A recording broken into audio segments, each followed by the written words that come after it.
Saya nak kongsi dengan tuan-tuan ya, ada satu institut penyelidikan di negara kita nama NAHRIM. NAHRIM, Institut Penyelidikan Air Malaysia, agensi kerajaan. Mereka buat kajian dan unjuran, mereka menjangkakan, ini penting ya, kita akan kena kemarau yang sangat melampau. Bermula tahun 2025 sampai 2035. Dan di Melaka, tuan-tuan, dijangkakan akan berlaku pengurangan hujan yang begitu teruk dalam julat 0.1% sampai 36.3%. Kalau kemarau panjang ini berlaku, NAHRIM menjangkakan dia memberi kesan yang sangat besar ke atas sumber air mentah. Khususnya di negeri Melaka, para sungai akan mengalami penyusutan, mengurangkan base flow sungai, ia akan menyebabkan paras empangan ada penyusutan, ganggu sumber bekalan air mentah untuk loji. Dia akan berangkai-rangkai. Dan yang paling digeruni adalah dia menyejaskan pertanian. Dan impak awal yang berlaku adalah krisis bekalan beras. Kerana faktor kawalan import beras khususnya daripada negara peluar beras, macam India dan juga Vietnam, semua tak akan ekspor lagi dah. Sebab nak bekalan untuk rakyat dia pun tak cukup.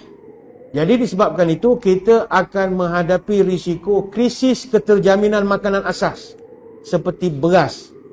Yang mana kita ni semuanya makan nasi semua kita ni.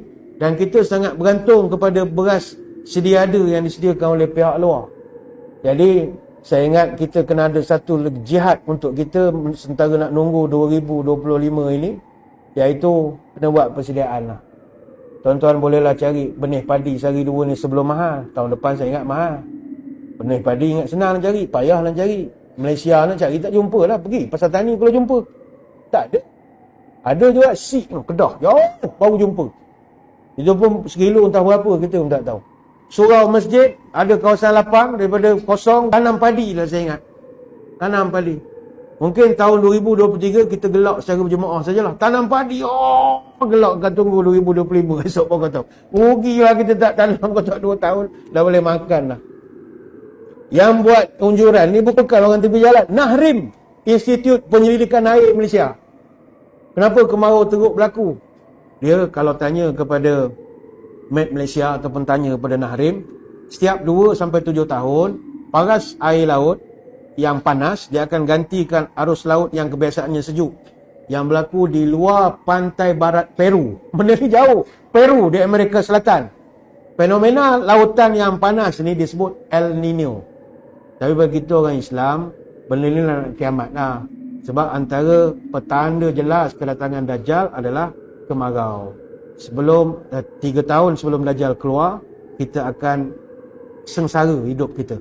Berdasarkan hadis Abu Umamah Al-Bahili, dia cerita, Nabi pernah terangkan tentang Dajjal dan Nabi suruh kita berhati-hati, kata sahabat.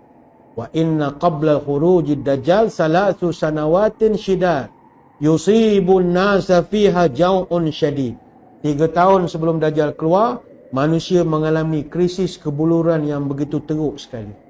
Kelaparan, bekalan tak ada, barang mahal. Ini bukan faktor apa, dia bukan faktor kerana orang ni jadi pemimpin ke apa, tak. Dia akan jadi siapa-siapa saja. Dia akan jadi kesusahan merata sekali.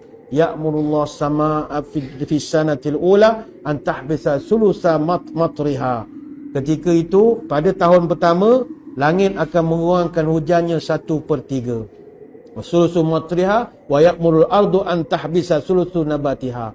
Dan selepas daripada itu, bumi pula mengurangkan hasilnya sebanyak 1/3. Hadis ni panjang. Nabi dah ceritakan benda-benda tu akan kita hadapi. Dan kita pun tak sangka kita dapat menengok pula benda tu kalau panjang umur lah sampai 2025.